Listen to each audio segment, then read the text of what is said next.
اللہ کے رسول حضرت محمد مصطفیٰ صلی اللہ علیہ وآلہ وسلم بار بار امام حسین کو بلند کر کے دنیا کو یہ بتاتے تھے کہ یہ حسین مجھ سے ہے اور میں اس حسین سے۔ اے لوگو، اگر اس حسین پہ کوئی مشکل وقت آ جائے اور یہ تم سے مدد طلب کرے تو اس کا ساتھ دینا، کیونکہ یہ جنت کے جوانوں کا سردار ہے، میرا خون ہے، میری اولاد ہے۔ لیکن افسوس، ابھی رسول اللہ کی رحلت کو تھوڑا وقت ہی گزرا تھا کہ کربلا کے میدان میں ایک طرف 9 لاکھ کا مجمع تھا تو دوسری طرف وہ حسین جس کو اللہ کے رسول اپنے کندھوں پہ سوار کرتے تھے۔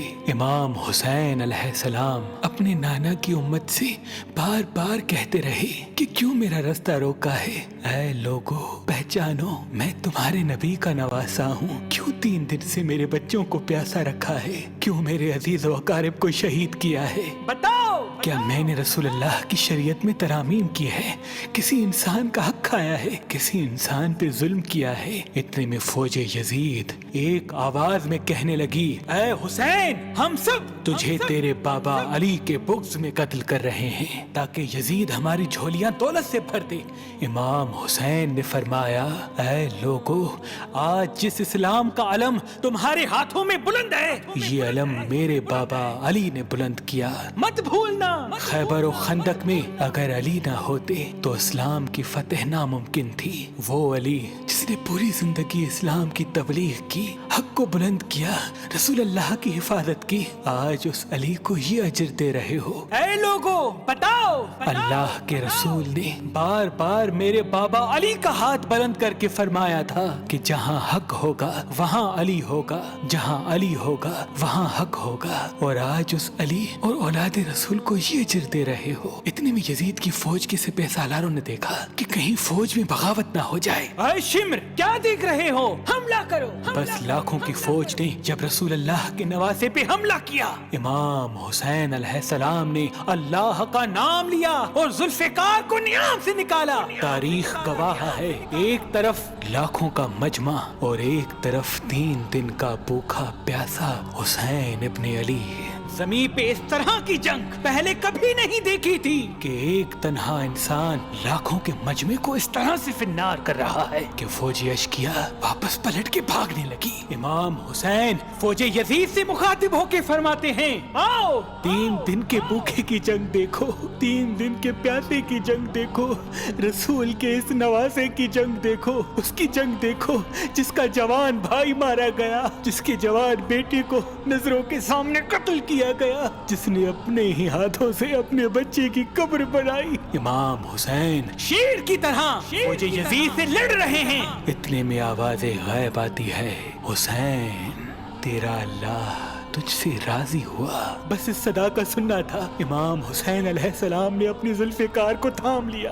اتنی میں عمر بن سعد کہتا ہے، شمر، کیا دیکھ رہے ہو؟ یہ علی کا شیر ہے، اس کو مات دینا ناممکن ہے، جاؤ خیموں کو آگ لگا دو۔ بس کچھ ظالموں نے بیبیوں کے خیموں کو آگ لگا دی اور کچھ امام حسین کو دور سے تیر مارنے لگے۔ امام حسین کبھی بیبیوں کے خیموں کی طرف بڑھتے ہیں، کبھی فوج کی طرف جاتے ہیں۔ عمر بن سعد اور شمر نے فوج کو 4 حصوں میں تقسیم کر دیا اور یہ کہا کہ کوئی بھی حسین کے قریب نہ جائے، جس کے پاس جو چیز ہے وہ دور سے حسین کو مارے۔ جس کے پاس نیزہ تھا اس نے نیزہ مارا، جس کے پاس تیر تھے وہ تیر مارتا رہا، جس کے پاس برچیاں تھی وہ برچیاں مارنے لگا۔ تاریخ نے لکھا، جس کے پاس مارنے کے لیے کچھ نہ تھا وہ کربلا کی کرب زمین سے مٹی اٹھا کے امام حسین کی طرف پھینکتا رہا۔ امام حسین کے جسم مبارک پہ ہزاروں زخم لگتے رہے، آپ کے جسم مبارک پر اتنے تیر تھے کہ آپ کا جسم مبارک نظر تک نہیں آ رہا تھا۔ بس جیسے ہی نواسا رسول گھوڑے کی زین سے زمین پہ آتے ہیں، فوج یزید झूमना शुरू कर देती है। लेकिन इतने में वो घोड़ा जिस पे आप सवारी किया करते थे वो इमाम हुसैन के चारों तरफ घूमना शुरू कर देता है ताकि इन तीरों से मैं अपने आका हुसैन को बचा लूं। वो घोड़ा दौड़ ही रहा था। इतने में उमर बिन साद ने कहा, ऐ लोगो रुको, मैंने अपनी आंखों से देखा था इस घोड़े पे अल्लाह के रसूल सवारी करते थे, कहीं तीर इस घोड़े को न लगे। और यूं तीरों को चलाना बंद किया गया। अफसोस है उन लोगों को उस घोड़े का तो एहतराम मालूम था जिस पे रसूल अल्लाह सवारी किया करते थे, लेकिन उस हुसैन का एहतराम भूल चुके जिनको अपने कंधों पे सवार करके उम्मत को दिखाया करते थे। बस इमाम हुसैन अलैहिस्सलाम जमीन करबला पे अपना सर रख के अल्लाह का शुक्र कर रहे हैं और वहाँ फौजी यजीद के मुख्तलिफ सिपाही इमाम हुसैन का सर काटने के लिए करीब आते हैं। जो भी करीब आके इमाम हुसैन के सर को देखे तो उसे इमाम हुसैन के चेहरे में रसूल अल्लाह का चेहरा नजर आए और वो चीख के दूर चला जाए। इतने में शिमर कहने लगा, ये काम मुझसे ही होना है। जैसे ही शिमर ने खंजर इमाम हुसैन के गले पे रखा तो वो देखे इमाम हुसैन के लब हिल रहे हैं। उसने सोचा, हमने हुसैन का पूरा खानदान कत्ल कर दिया, 3 दिन तक हुसैन के बच्चों को प्यासा रखा, शायद हुसैन हमें बद्दुआ दे रहे होंगे। सुनने के लिए कान करीब करे तो क्या सुने, इमाम हुसैन अलैहिस्सलाम अल्लाह की दरबार में अल्लाह की नेमतों का शुक्र कर रहे हैं कि ऐ अल्लाह तेरा शुक्र है कि इस अजीम इम्तिहान के लिए तूने इस हुसैन को चुना। इतने में इमाम हुसैन ने आंखें खोली और शिमर से कहा, ऐ शिमर, क्या तू नहीं जानता मैं रसूल अल्लाह का नवासा हूँ, जन्नत का सरदार हूँ, हक पे हूँ, बेजुर्म हूँ। शिमर ने कहा, हाँ मुझे मालूम है। फिर आपने फरमाया, तो क्यों कत्ल कर रहे हो? शिमर ने कहा, ताकि यजीद मेरी झोली दुनियावी दौलत से भर दे। बस ये कहते कहते शिमर इमाम हुसैन का गला काटता रहा और फौजी यजीद मुसलसल झूमती रही। इमाम हुसैन के सर कलम होने के बाद सादात को लूटा गया। इमाम हुसैन के सर मुबारक को नोके सिना पे बुलंद कर दिया। बीबी सकीना को तमाचे मारने लगे। रसूल अल्लाह की नवासियों के सरों से चादर को लूट लिया और इमाम हुसैन के जिस्म मुबारक की तौहीन करने लगे। तारीख ने लिखा, इमाम हुसैन के जिस्म पर जो जो चीजें थी उनको लूटने लगे। इतने में एक शख्स इमाम हुसैन के जिस्म के करीब आया। इमाम हुसैन के हाथ में एक अंगूठी पहनी थी, उतारने की कोशिश की, ना उतरी। वो उंगली काट के अंगूठी ले गया।